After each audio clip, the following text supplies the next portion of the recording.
Fáilte rás go hEolaíochta Gaeilge agus mar soldaíomh támuid ag obair le fáilte Ireland. Now, an bhí seo támuid ag caint faoi rud atá fear speisialta altogether. It's only winter in Dublin. Do you know, Shiva, this is going to be my 4th winter in Dublin? How are you going to celebrate? Well, I'll tell you now exactly. So fan lum.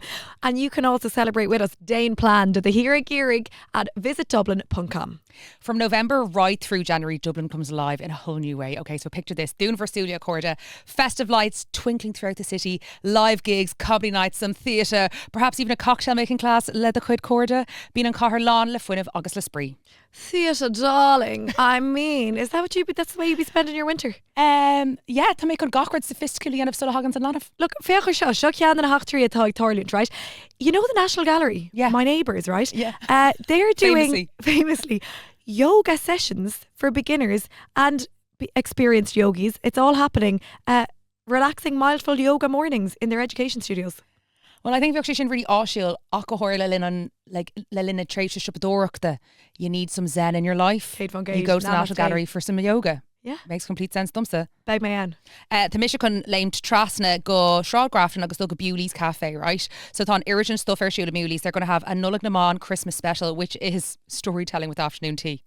Are we sure Doireann didn't organise that one? Do you know what we could do, Shiva? Go on. Well, we just do a lot more amach Céile. Like, we could start the National Gallery, a little bit of yoga na Madina, in for the afternoon tea. With the storytelling. Love. And then Doireann the Híha, bit of theatre. Theatre, darling. Theatre, darling. Dúnia. Oh my God, go hauling. Sign me up in ish, Lárach. Whether it's bringing in the new year you are, or it's the New Year's festival you're celebrating, wandering through the beautiful Christmas markets in Malachlia and soaking up the buzz in your favourite Dublin venue, then there's something for everyone. Is fear speisialta den bblina tá ann, and it's the perfect time to rediscover the city in a brand new light. So plan your winter break at visitdublin.com. Your one-stop shop for everything that's happening and all the spraga you need. Gira in Malachlia.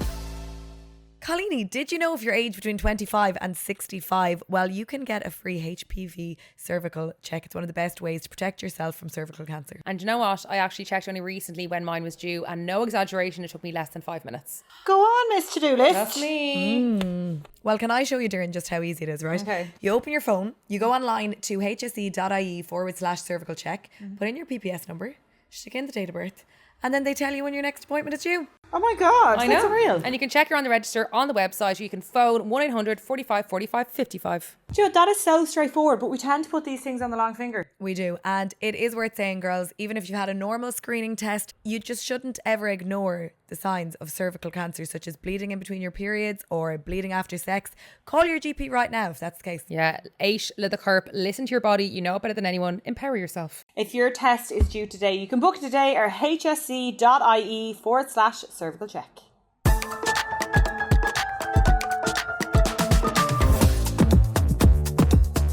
Agus fáilte go hEolaíochta Gaeilge, lumsa Shiva, Lumps Louise. Agus lumsa Doireann. agus tá muid Díreach Arás ó Iireachtas na saona an Seachtain. I know. She New York had the gall there to say to me if you were kind of, oh, Nelly, Nelly, Nelly, oh, Nelly, Nelly, vucht. And she was saying, you're even eglog na féile. And no, take heart good, ní Rave. Ach, bhí mé rá, sure sinné, scríg ma hana her in Tehran. So I was like, ní sin around Club na féile chumsa. No, that's mental. I know, It's it's just gas, the anthem of Club na Féile. It is. Dumb. No, to be fair, Yeah. it is like definitely owner yin Podgo sé expoca her take over Club na féile. Sure. It has been fuamry in Club na féile. Yeah. But bhí mar mé ferste an deir seachna ar fa cúplaí hérénos Yes. ag an Éile Gaeilge Ismó ar down, and it Yeah. was brilliant. It was lit. And I got high praise from you because I jumped into the bed. I was in the bed with Shiva Iadahina. Lig me D. Yes. Lig me is Jock sa labhraíomar. And sorry, I let her into my bed then, Erin Saharan. So she was Saharan. bed hopping. Bed hopping. So it wasn't Nelly or Erin Saharan, but it was Fred again, which I mean, in its own kind of parallel universe. There could be you go. related. They're in there. They could be. We should do a remix Of of Nelly. Nelly. Yeah. CC Fred. At Yeah. Fred. Yes, at Fred. Well, I tell you, he remixed everything else. The gig, Shiva, was 4 hours long. No, we arrived at 6 o'clock. That is basically and we Club na didn't Féile. leave until after 10. It was outrageous. I know. It was, I don't know, who's good there. Inish dúnar dús faoin. Yes. What were the bhuach faoin the unarachtas mlína? Doireann not cuddling me in bed. She was the best little girlie. Agus in your hánig she gar cúm. High And I praise. was, yeah, Mark, she was like, Nuair she and Labba, she was like, oh, I can't wait to spoon you. And I was like, no. But Gucci May and Vod and Dergu. Now, Holly Mishawalia Harter Vani, they're landed in Harter Coog, but she was very good. Yes. When she broga as a coat, they can thirst, and she just slid to Stocks Labba. See, I so thoughtful nish go to Tormach. I'm like, look, give her a bit of space. Long may it continue. Yeah. There you go. And We didn't spoon either, and she got a cold because she was perished the other side of the bed. Absolutely. so you should have spooned her, Louise. I should have, but I was spooning a hot water bottle. I should have given you the hot water bottle. Yeah, no, she brought in a hot water For bottle myself. and for herself. Well, to share. It was a lower on Vertigan, really, was it? Was it? It was probably more in. No, she brought in a hot water bottle and just brought it in around, and there's me freezing my arse off in the bed. Well, I beside her. gave her. We were wearing little matching jumpers. I gave her a pair of GA shorts. And you never put them on. And then I had a tongy arse to deal with. And I know the Seachtain. I know, and now it's in my team. She kept And now going. you all have to deal with it because I've been very cranky today. Well, Very cranky the She whole hasn't trip. been not cranky. I've been not cranky. I've been very But cranky. if since you I came dare back from shops America, it more. really, yeah. No, that's the hair Yeah. No, honestly. Okay. But buch faoin tiile an Oireachtais, bhí sé siúla mé firste, den céadú like ní ag no shock massam. So bhí sé sin úntaach, really hadn't sé lom go raibh sé ag gathair now. Bell firste, yous were deadly le lin he heavy ruddy rubbiog ní scapa amach. Tá an Glen Eagle níos far ó Have Cursey ihede. But fa blin wine, it was grand. Yeah. Bhí sé Anna Yacker figuring out Rev gachtaine and just Yes. what the lay of the land was. And then I feel like just Mara Harlean Gominnig ag Narachtas, it was like Héine Chlog and then Gotubban bhí an bar dúntaig like Karen the Chlog or Madden. Disaster. And impossible to get a taxi. Mé firste? Yeah, really? really Jacker taxis all of it. Sorry, an bar dúntaig a car, kilometre grab an bar dúntaig a hain and anna chuid an hotna. Yeah, no. Aaron's found her way into a resident Well, bar. I don't know, kind of hard. I had a drink in my hand for hours and hours and hours. Anyway. And that's all that matters. That's No, all either that woman matters. to manoeuvre a drink ag an Yeah. hour sin ar mad anyway. Oh my god! And do you know, over my roll at we blonde in the huff again, and I had free drinks with her, and I was like, this is a fever dream, inserting herself into my love life. Yes. A hilarious woman confronting men Classic. who were not texting me back and all the rest. Ravein Corla Maca. No, Bhí Corlaí dumsa. if he could, Rev. Yeah, she Where's she come Kirkestrum cos mar tá gaiir lumachs mé gumper, and then her number one advice for giving birth was a perineum massage. Oh, What's perineum root? The perineum is the part between your vagina and your ass. Nice. Who massages that? just can't she be like PC at all? Like throughout all of like tá sé seo fecha gum like airlida and stuff like a bit of oil, and you massage it to Yourself. prevent tears. Tear. Oh, Oh. actually, Yeah. full mission chama. Yeah, Right. so- Strengthen it maybe, is it? Yeah. So, like, what come into a yin of Shinka real to Sarah me and Dennis baby. the fart near Lene Yenif. He'll hate it. Well, I mean, fair play. There you go. Well, look, Plánid leis an Corla sin. fair play to Vic Gno on weekend or fog between trying to sort out my love life and sort out your vaginal tears. Yeah. You know. Anna va. Well, Anyway, yeah. Ain perineum's egg Fred again. Oh, I'm sure there were plenty, but I tell you, we were on a still Marnia. So like Chumarmach. Now it started very, very early. Yes. To be on like a shay. Actually, Vidini Ella on a car. Yeah, like it's insane. it was opened from 4 o'clock in the day. It was Casuna Fela, not Kilker. Yeah, Kind it was of. mad. It was a rave. It was a rave. It was a rave. Sorry. Darren's like, it was a rave. Like it's Casuna Yeah. or Hickshy. Well, no, yeah, near Higme. I wore a suede jacket to the rave. I wore This tights. jacket. It was She wore horrific. tights. I'll tell you, we were never as confronted with No. how uncool Cool we were. we are. Kefa, Care to be on Kane Manny should be out, and Care Day on kind of man outfit should be out. Okay, well, I'd like to Mask preface on this. Ishna. Mask on Ishna. I'd like to preface this by Louise was in charge of the outfits, of course. She was setting the tone. Hungover Aaron Zarin, and I don't think I was really thinking. Darren's like, "What are you wearing?" And I was like, "I don't know, maybe a mini skirt, tights, and boots." Because in my town, I was thinking, all saintsy, grungy girl, wears tights and leathery. Yeah. bits. This was a VR into the Yeah. Panic stations anyway. Ní raibh really more on a gum lovely, so I ended up in these sparkly hot pants. Well, my God, if me and Darren took a notion that Yeah, like sequins. She's wearing sequin shorts. It was all very. I've been to Wes in 2009. She's wearing they were sequin so shorts. bad, and then we got it in our heads, right? So we'd had a few drinks, and between the sequin shorts, the tights, and the suede coat, And the the suede coat. It was we just were like, it was giving manesta. oh, and all these craters. cool girls going around in like jerseys and like Now- tracksuits, and yeah. like And we met Louise Tell McCrary, others. who looked fucking deadly, and she was wearing a jersey, and she had amazing makeup, and She always she does. had hair put up, and she just looked so cool. I mean, like we were in the I got horrors. stuck. We looked horrific. Where did it look like you were going? Oh, it looked like I was going to work. Yeah. Oh my God. no. Oh, Nelly. This is what we were saying. We were like, if we'd walked into Club na Féile, we would have had the coolest outfits there. We but were literally a blazer and a Marc Jacobs bag short. From a primary school staff party. No, it was That's awful. where we were at. It was desperate. It was just. It was garnish. No, it was gahan. I looked like I was going to work actually. I think, and I was. Yeah. And her scris the ihe like a No, Christian it was shocker. Scris What? No, honestly, Scris Shane. Neil few picked or no, No, Anna Anna Ina like Yeah. I was like, cool with her curribit. Like you're Yeah. making him and you're vein expecting no, Marlena. Death Mary Kayla, and we were like, we can't take. We can't. No, it was It's awesome. on a face pick or something. Do you know? We got very very deep with this. Yeah, no, it was. Honestly, It's we like should you just. spiraled. No, we did. Yeah, no, we did. We did. I've never been. Anyway, it just. And what was triggering for me was like if I had just worn what I wore up in the fucking for men train or Asha of Helfarish to go by that and I was like, I just. And I looked awful on the train. I was so like knackered and whatever. And I was like, if I just worn that outfit and not bothered getting changed, I would be way cooler than I am now. It was awful. We did spiral. You're dead right. No, we to the did, point yeah. that after the gig we were like, we'll go back to the apartment, change. Let's just, and then we'll go out. Went back to the Orson and hit the Marina Gala. We were, but Yeah. also we were absolute treichta because it was 4 hours of this really Yeah. immersive, intense rave. Like we gum in Magul. And Yeah. I know that sounds dramatic. Raving. No, Shiva, I can't say there was this draped. Raving.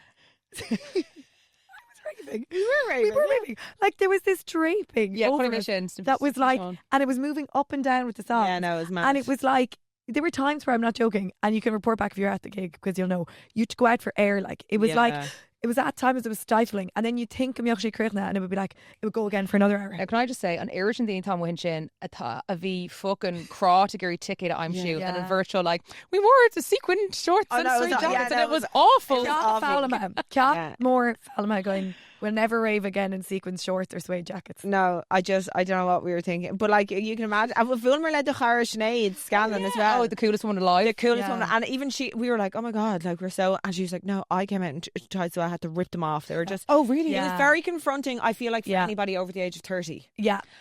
Flamer, Iireachtas sa saona, rubbeag ní saona feature on a Seachtain Shikata. We discussed Iireachtas sa saona and album nua Lily Allen, which had us all in a chokehold. So, Moss Meanliv Eishtach leis. So actually blasha the feature on a Seachtain Shikata. Like, I can totally see how it would be cathartic. Yeah. You know? Maybe if it was like, if you were in a high profile situation, Margot will, like if they were really famous and you were really famous, it would be kind of gas because like you get so much out of it. Especially if they were like, Well, that was a Beyonce thing. yeah. I agreed with Aura. Okay. It's kind of embarrassing for Beyonce though because Don she let in. Yes. Yeah. Like that's just cringe. Agreed. Whereas like Lily Allen's Was like fuck you Yeah, and yeah, like yeah. has ruined his life you, and baby, yeah. no. Fuck you Yeah. and your butt plugs. Yeah. Yeah. Merciful hour the butt plugs. Agus más bhil dul agus táciúil in our Patreon is féidir sin dhéanamh agus bíon episodes of Ashkin gach Deirdín how. Anna Vashiva and fresh and Tomwood in full video. Mars Gana agus with the Gary Anna Portak.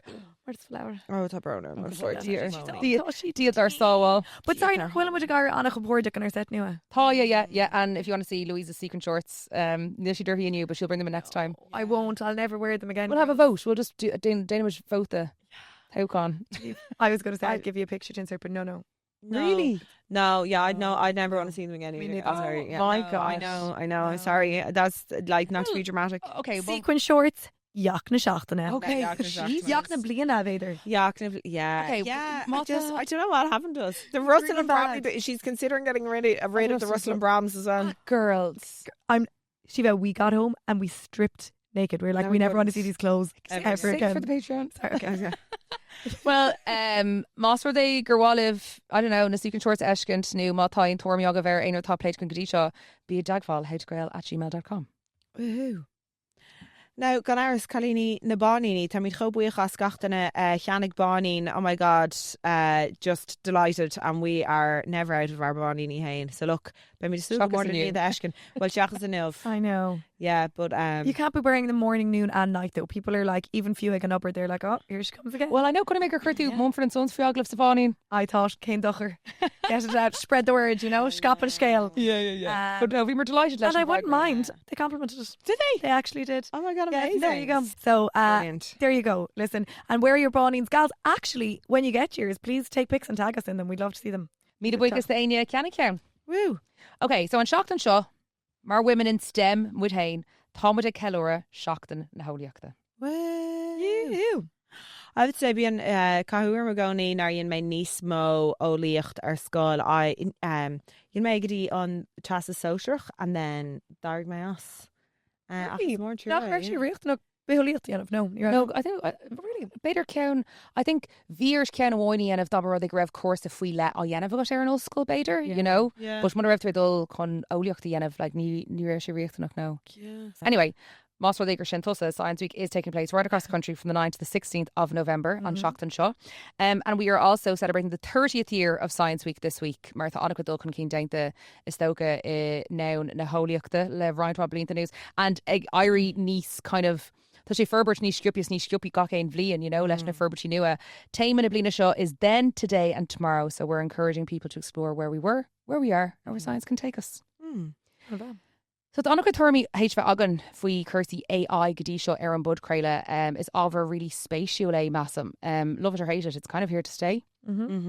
And has the gwen leirish duine model leis an Gaeilge agus an AI mar crednú ná cred tá Annachud de Raig model leis an Gaeilge agus an AI tá Annachud ferbertí agus Annachud tugraí agsúla siúil agus ar an bhun. So támuid chun leirt le burt specialta chun an tábhar seo ar phlé.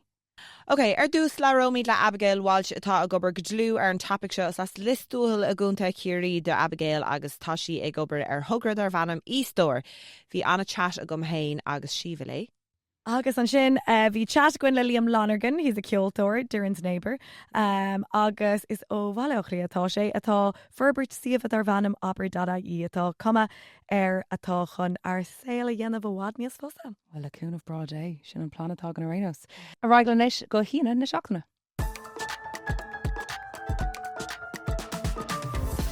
Did you know that GiveBlood.ie needs 3,000 blood donors each week? Wow.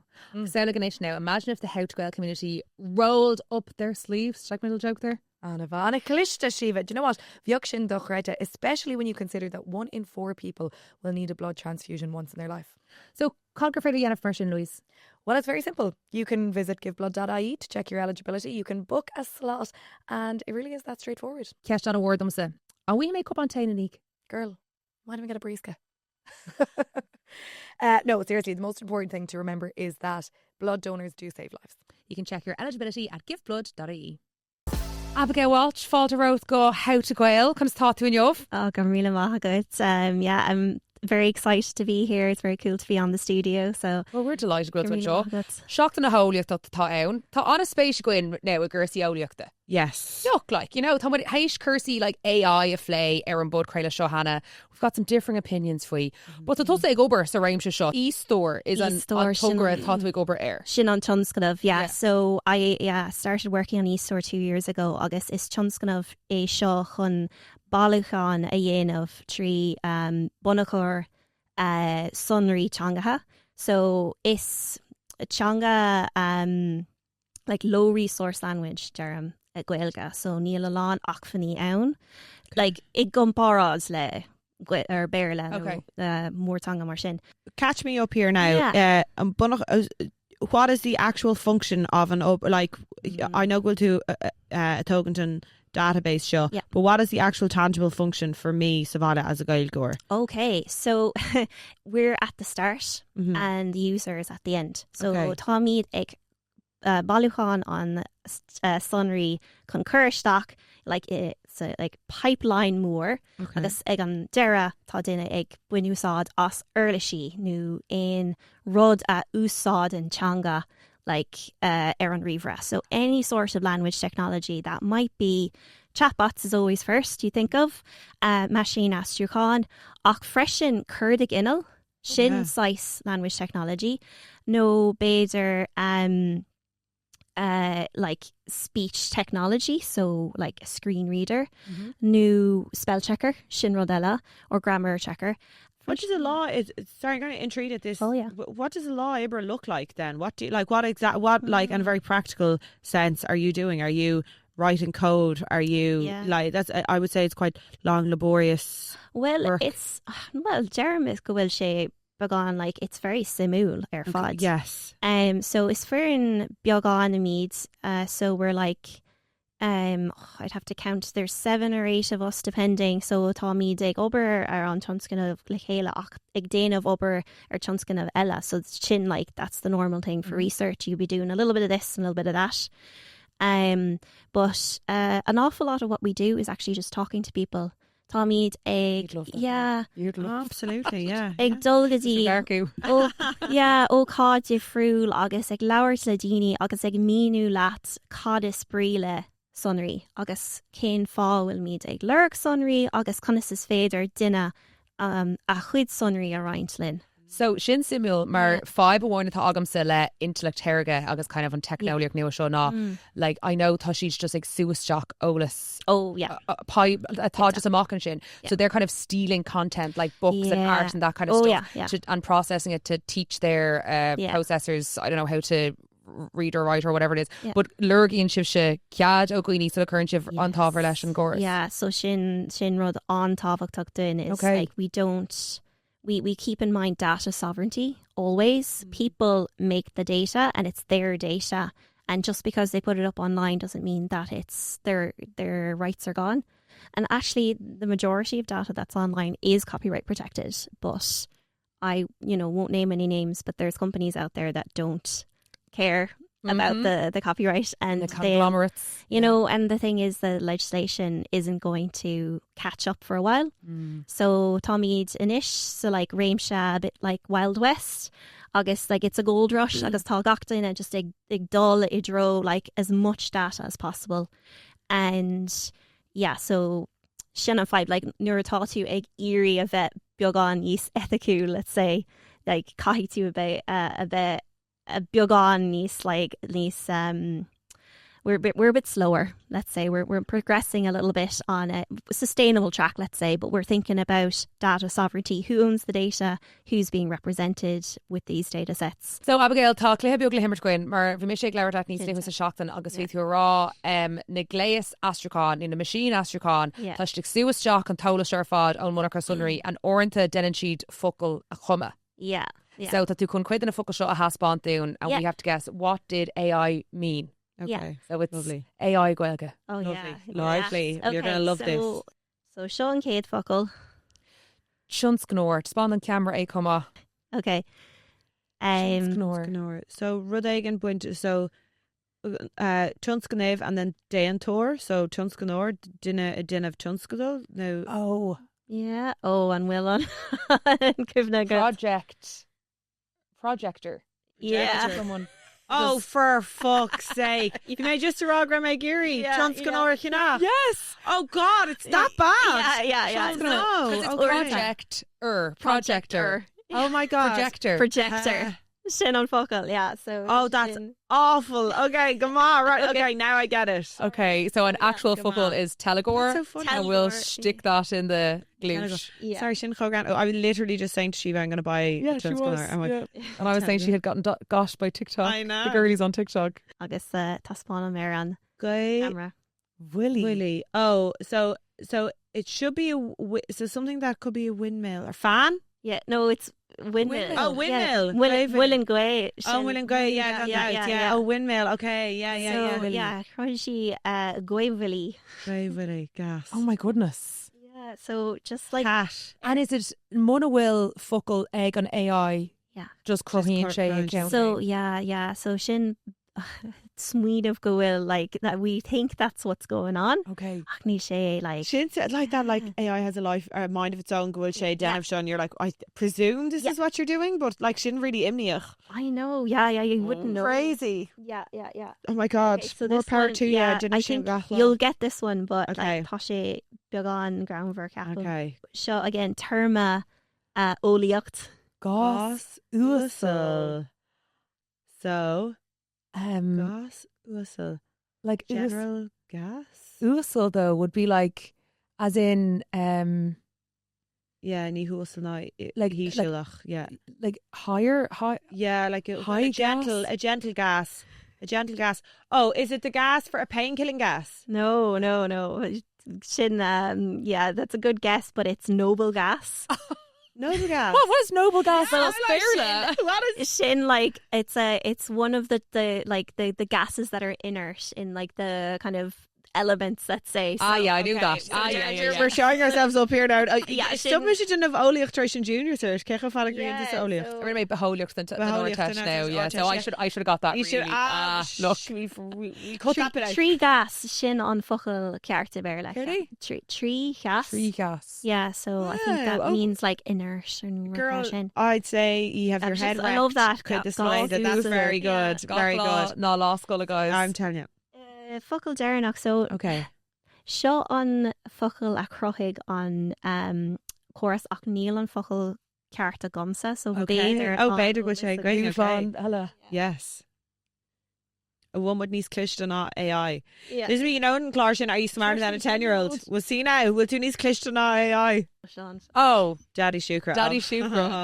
Oh, it's yeah. a sugar daddy. Yeah. Yeah, a sugar daddy. Kind of sé sin Well, A her millish. no, well, sna Shanna have rán, you know, bheith hí an scéal seán an timer fad, bíon siad tá sé sa tradiisiún Francach as well, nuair bheith mná fearní sinne a fósa mar gorá sé de achhain acu, you know, taculo agus den winter or whatever. So like an economical, you know, union or relationship. Agus annach is have rán like, oh, you're a handine, latsini also, oh, you're a handine. So, Shandine. Shandine is an old man. Shan Van is a old woman, but ní chur fá riamh Shandine or Shan Van. It's only for a man. So I mean, bhí sé sin ann, the concept of a sugar daddy yeah. was ann, but Yeah. just not beidir ná raibh sé cho sexy mar nach kainte. Yeah. No, So there you go. go teach your course that, Abigail. all right? No. Shandina. No, yes, sugar daddy Shandina, there you go. Yeah. Well, Abigail, Garmina Magad has talked to us Leirtlin. Yeah, bhí sé sin cho Really simul and like scary but also exciting. Well, Liam, chun is thought you false go head Gael. Gur míle maithacha tá mé ansasa le bhain seo. And now tá Sean and Oscar got le Darren and Shaw. Sean aithnagan chéile tá. You lucky thing. Go on, inistún na scéal to Donna. So das mar níos Yeah. beirt ag dún tarmh ag sinnim ceol lena chéile. Yes, course it's and no course and, Liam. Really? Red hot A. Is that anig mar na bhainter ar fad. Yes. So ar Roisin agus Tom agus idir fuach ar fad agus yes. sinné. Sinna go Sinné. Yeah, tá mí kind of like some more group of céine na bhfuil Liam na Tá mé an the war lens. le de for During Yes, sure.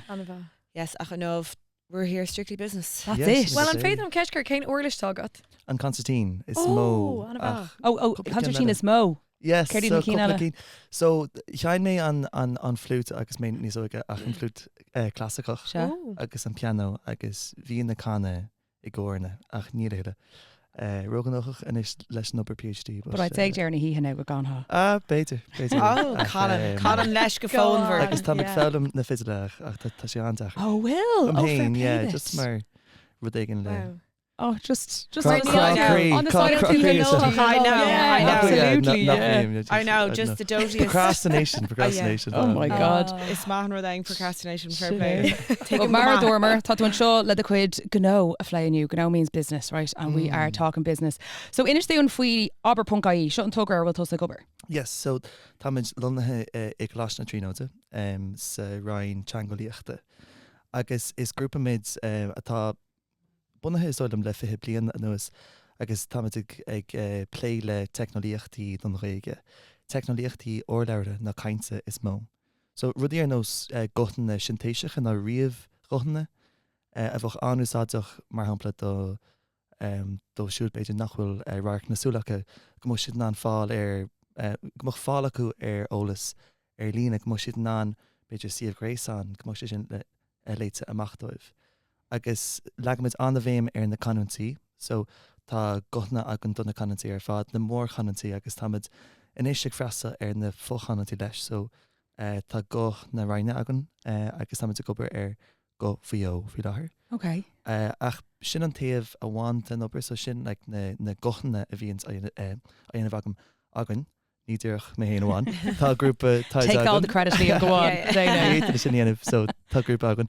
Ach tá mise ag play leis an aib eile, so gan gochanna a chruthú tá mise ag gobar ar an atancainte, so go moch riomhí in an a bheith ag éisteacht leis an lóir Gaeilge agus trascríomh a dhéanamh ar sin. Agus tá léir mór bailí go bhétá é sin úsad choras deachtathe dó siú beidir nach bhfuil in an scríamh nó a bud deachreachtaí léthireachta acu agus fóhéidsal uair bríocha mar hampla agus tá léir mar rudí like, smachtú lééis na electrónacha ó bhéal agus le héidir sin so agus mit fearmach sa tauchaí tá rudí go bhéiteach mit a dhéanamh leis so tá a haid a hain tá mé ag teacht chun déir inis leis an PhD agus tá mochuid taide tíortha ar na canantí a ríis agus gomocht mid ag smíanamh a gcónaí ar an éagsúlacht tanga atá ansa réige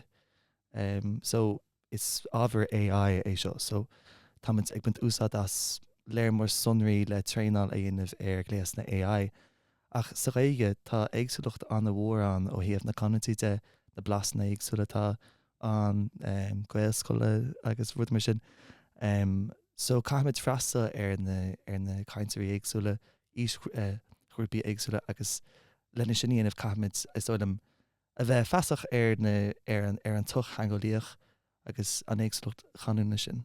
Luigh tú rud an sin faoi ghfuil tú bheith obair rudí le stuffy and in ruchtathe do gooine. So tell us about the accessibility portion of your work. Is that the biggest benefit to Abair.ie, would you say? Yeah, I think that it's definitely always been one of our main aims. So I think initially when the work was started 20 years ago, when I was very young, so I wasn't involved in at all, it wasn't for accessibility. But once people heard that there were synthetic voices in Irish, then suddenly we started getting all of these emails from people saying, my child's in school and they need to be able to, have synthetic voices to help them with their work. Or there's many different use cases, as I was saying earlier, like the screen reader for people who are trying to read articles online or books from PDFs, so people who are blind, for example, for them to be able to access information. So we suddenly felt this kind of wave of communication coming from this kind of minority group within a minority, because obviously, like Irish speakers, we don't have the same technological resources that English speakers would have, and that's a massive problem. But then within that minority, we have people who have learning difficulties or who are disabled for various reasons, and I suppose we wanted to be able to use our technologies to help them in a sense. So we started working a lot in the accessibility realm, and we still are, and we also do a lot of work in education, so building platforms that tie together these technologies that enable people to learn Irish in different ways. Well, because just can ceist cur inis agus an siomhar an bhód a goibh an gapan tú go déan Gaeilge AI lámh le lámh nó an bhfuil dacrochtaí fós ann a goibh. Os cínta go bhfuil, yeah. Is dóilm, like, is cás éagsúla an réige ar annachchud bailí, but like leis an méarla, beidir nach digan daoine ach sé sin like an tanga is mó sa technolíocht. So bíam sé héananig play le sunraí leabhartha, le corpus leabhartha, so big data sets. Agus sa réige tá oscún beidir 400 ó chléig bailithe agan le trascribhíní. Ach leis an méarla bíonn siad in úsáid like na milliún ó chléig. So ní féidir like really an dá rud sin a chur ag gomrád le na chéile tá barna an bhór an. So caiimiid dul in leis sin agus táid a dhéine sin. Agus dóilm go dé like ach ar an taobh eile tá antá ar an chomá go bhfuil an réige mar cean na teangacha san Eorp, agus mar sin tá annachchuid astrachantaínta ar chapéisi, níonan na chapéisi sin agus an Gaeilge leabhartha, ach fós féin is foinse sunraí agus bíonn siad siúd inúsad agan an tamar fad. So tá deachreachtaí an leis na éige ach chomáile sin tá an rialtas héis annachchuid agad a chuirteach ar sa réige. Agus tá muid a hain muoinethe ag an rialtas chomá ag raibh na Gaeltachta. So tá annachchuid rudí ar siúil ach caiimiid just trelinn. Well, Cad Marielle, doing it like ar how to Gaeilge agus muid ag dul idir an bhéirle agus an Gaeilge agus an rud éigen tá gá teangach. Tá sé A bríonn sé sa cá sin. so is dóilm so faoi láthair níl so níl bailach dá teangach forbethe agan le daile lei seo. CC Science Week. Yeah, Really le a whole Bheith seo bheith an podcréile seo ionintach simú mar bheoch sé. So dá rud ag gur tá sibh tá sibh simú chana héin agus is bra lomsach sin bhcréile le fada an lá agus bhí ag an céad show is orthe agur mágad ach an dá teangachas is óilm is rud an himolé an cód vasca agus is feibé don technolíocht chumá agus dólam go bhfuil bailí Hairis agus tá a géirí tuairtfí sin níos sé déinte agan gotí seo tuis go raimid a géirí freasa ar antanga amháin i dosach agus tá an chud rud go bhéiteach mit a bheith féchant ar an ateangarocht mar hampla ná an atancainte dá teangach tá na rudí seo go bhéiteach mit dhéanamh ach is tideúir amháin mé héin so Well, listen, Tom, wouldn't us also then our guinea pigs? absolutely. ar an rud ag an because like bhah sé an simú because is óilm cean an rudí leis an bulcréile seo na go míonn sé bheith sléanú isteach ó Néige go dtí an béirle agus so is óilm gur le tastáil an na bhaid don technolíocht a mu sin an daile leis an dá cheangachas sa bhealach sin. Yeah, maar being Misha Crohu na fohidal aber done our real dynamic hOelaíochta. And what I do is I ask Premiere Pro to do the automatic subtitling. Now it mangles the Gaeilge. Crohin she ruddy like just come and she being she come a focal os berla knuckle aragoin and then just take sheer August denime a scríb as Gaeilge. Ach da miok. Oh my god, bug ara gaveith on gar the hours saved. So tá mis dírch taréis Rave hEolaíochta of eganneochtas agus bhí unimpressed. Your biggest fan. I was like, to get him Aaron Barr shit. So tá gléas nua agan agus tá sé ar fáil don fóba mór fohidal.abair.ie so fohidal.abair.ie and it's a platform where users can upload their videos or their sound files and they'll be transcribed and take our money, we'll buy we a also few shares. If you make we also compressed, do guys. a lot of so there's a few other things that we do. So we do like speaker classification or diarization, which is where each of the chunks that have text will have a label for the speaker's name, and this is available for free online, and this is part of one of our objectives of getting these technologies out there to the public so that they're able to use them. I think it'd be very useful for the likes of media and broadcasting, but there's so many other uses for researchers who do interviews.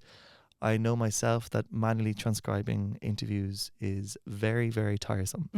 And this now does it it's much faster than real time. So if you have a video that's 10 minutes, it'll take about 2 or 3 minutes to do the whole thing. Wow. And our system is 66% more accurate than Microsoft, more accurate than Speechmatics, more accurate than 11 Labs, all of these massive companies that have these loads of resources. But the thing about it is, you were asking me about AI and Irish earlier. These companies will look at Irish as another language, and they won't even look within the language to see are there anything like all the dialects that we were talking about. But as a research group, we are trying to develop technologies that are really suited to the community and for the needs of the community. And that will be able to deal with the variation, the dialects, the accents of new speakers, of learners, all of it, and be an inclusive technology. And I suppose for us in like looking into the future, I think that if we're going to be able to continue along this journey, we need to be able to create more jobs for people to work in this field. Ceisih agam sa Liam ná an garróach rudí cosúla seo linn dulad dro suki níos gá hangi in éireann. Má tá kind of na hacfaní agus na háisna sin ar fáil agus nach mbeoch beidir na bachanna ar gcuoine dulad ar an gá hanga có vinnic sin.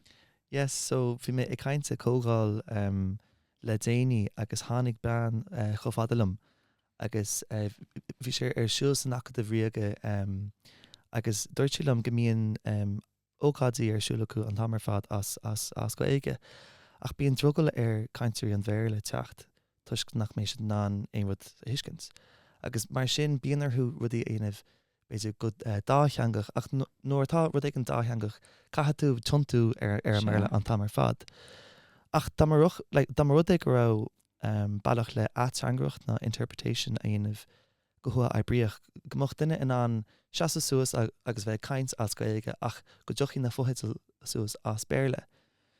Bhuch sinítach agus is dóilm bhuch níos mó síime ag daoine gan Gaeilge teacht ag na hóchatí sin. Tuis go mé an óchat ag freastal lurthú chumáile leis na caintú Gaeilge. Agus níimiid ag an buinte sin inis ach tána féideochtaí sin an agus is dóilm gomach mit an rud ag den toirt sin íanamh le siad a cúpla blion dá rud ag go raibh an muoinú ceart an agus na daoine chuí fostathe lena sin íanamh ach táid ag obair sin dúir chéile. Well, I'm delighted anyway that AI won't be doing any bilingual podcast anytime soon. Yeah. We're still The only ones in the valuable. market. There you go. So tour doing anyway this Sunray, where can we find it? Give us the name of the website reached for hEolaíochta. Yes, so Abair.ie is the name of the website. It's we have so many things on the website. We have synthetic voices in many of the dialects. We also have speech recognition and a basic kind of chatbot that you can try out for the crack. We're working on all these things all the time, so that you will see improvements down the line. And there's also many other kind of platforms and different things on the website that people can check out. We also so what we launched at Doireann was fotheidil.abair.ie. So that's a subtitling platform that can also be found on the website. It's free for the public to use, and it's a great resource. Again, it's more accurate than the other ones out there. Yeah. So even though we don't have the same resources as those big companies, I think we have, the passion for the language. So we'll keep it going. I love a chatbot, so now there's an Irish one. I know, honestly, ní stopping she reaver ChatGPT. I don't know, on Fred leis an chatbot show, Cursú leis na cinál ceisna if you could talk to the weeds now. Beg le feicáil. I'll report back. Liam Gurby and Maglas fell in on show Heart Gael. Yay. So sin a chat leis an Mert AIers. I don't know, is that a word? It's a word now. Follow me. Oh, merciful hour, it's all right. Guys, just thank God we're back to me again.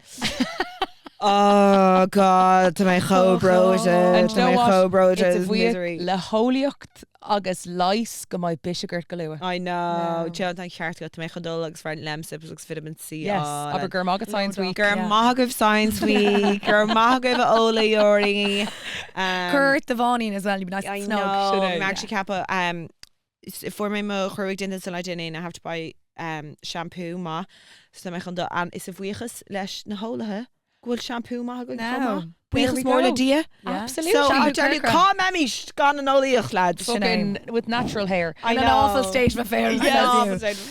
So Mar Lumer tá seachtain na holiacht ar siúil ó níolágadíon séolá deag de bhína saona an tá neart ar siúil de idir óg agus éiste tá chlór umlan ar fáil ag scienceweek.ie an támuid hééis actually imimecht an duine a rawnú chuna flogáil an seo, okay? So ceanna cheasmach dumsa ná ceanna tar siúil I muoineán ar an 8ú lá de bhína saona, okay?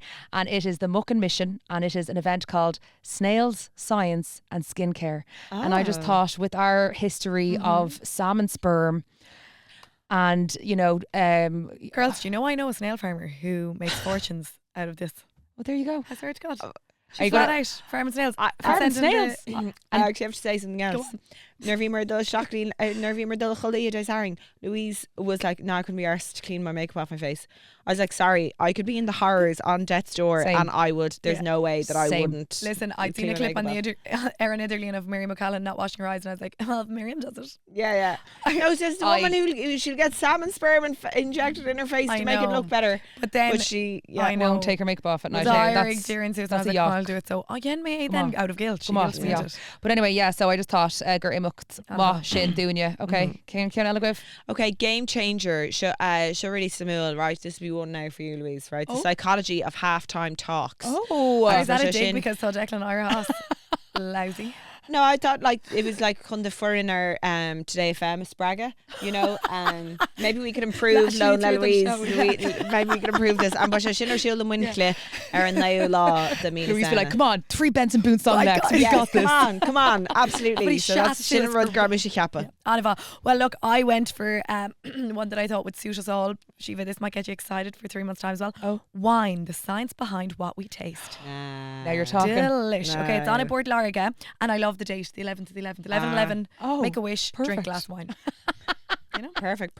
Screams Olio. H'Eolaíochta. So Screams, Olio. Screams it. So mulla ma díobh dul agus brand new scienceweek.ie feshkin ceirtar siúla do cheantar. Come here, will tú buzz all go glyna fianna nor vetu abata? Sure. I wouldn't say buzzall. Like Tommy Tnu le kind of out and about and just being able to like pop into a chalk torna and get a New Zealand Sauvignon Blanc, Glenna wine. Okay. But like I'm not like gagging for it. Yeah, Do you know what I mean? Like know what you mean. it's just I'm not in like that frame of mind. I know. New go physical. Do you know what I mean? Yeah, I Like it's know. not. Yeah. It wouldn't do me any good if we law her. You know. Yeah, And yeah. I'm trying to kind of be very aware of like what I'm putting into my body and nutrition and stuff. So it just Yeah, nearly okay. Sheila Keel Okay, that I'd be gagging for. But I'd say on Fianna. Cade, Blasta Shin will be like, oh, Yeah. Yeah, Bader, yeah. do you know that kind of just. Yeah.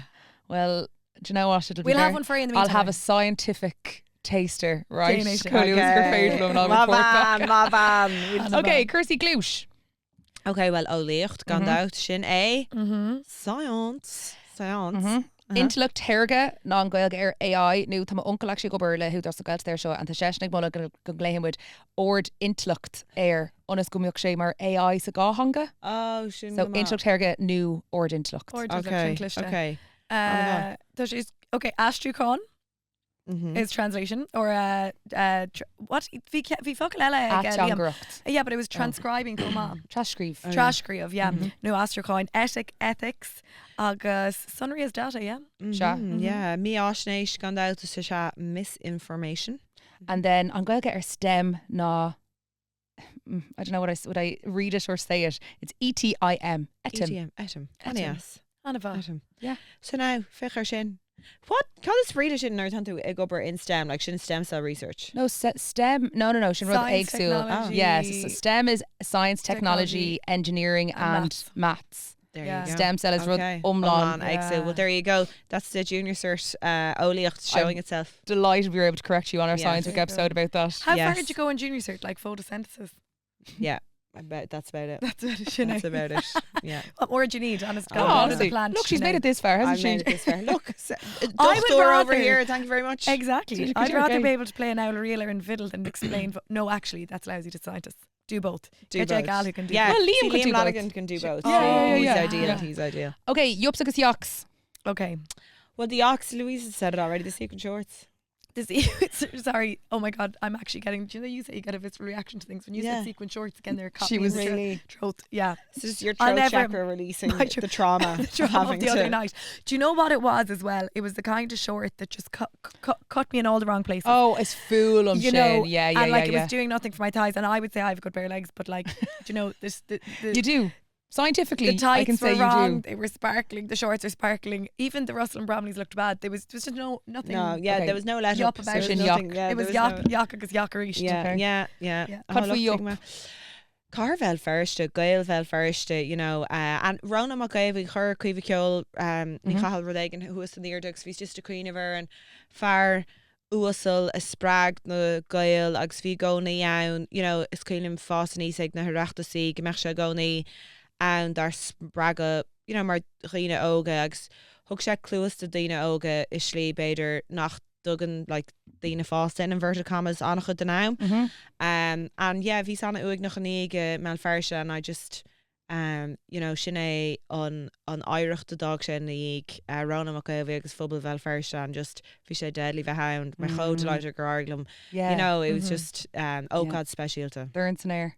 They're in Snair. And actually, le Creekney then, so vi Tommy Rua heish kind of an bachtu show scríb sé kind of dánin biog Marioler, so just lay me sin amach. Din. Faltas face there Vruca luckily, Cahar fui vla I bioga lawnbri, Goira ar sinshire is fum na tauki, Irachtas eachduch a cur ahas erchri. Yeah, our friend will be the laughter of our children. That's it. Now, Goáling. Okay, ar nó sin gur mágad fáilte Ireland as uíocht dhéanamh ar an bod chuile seo mars gannach agus feicm sibh an teachta thugad chuirde. Slán!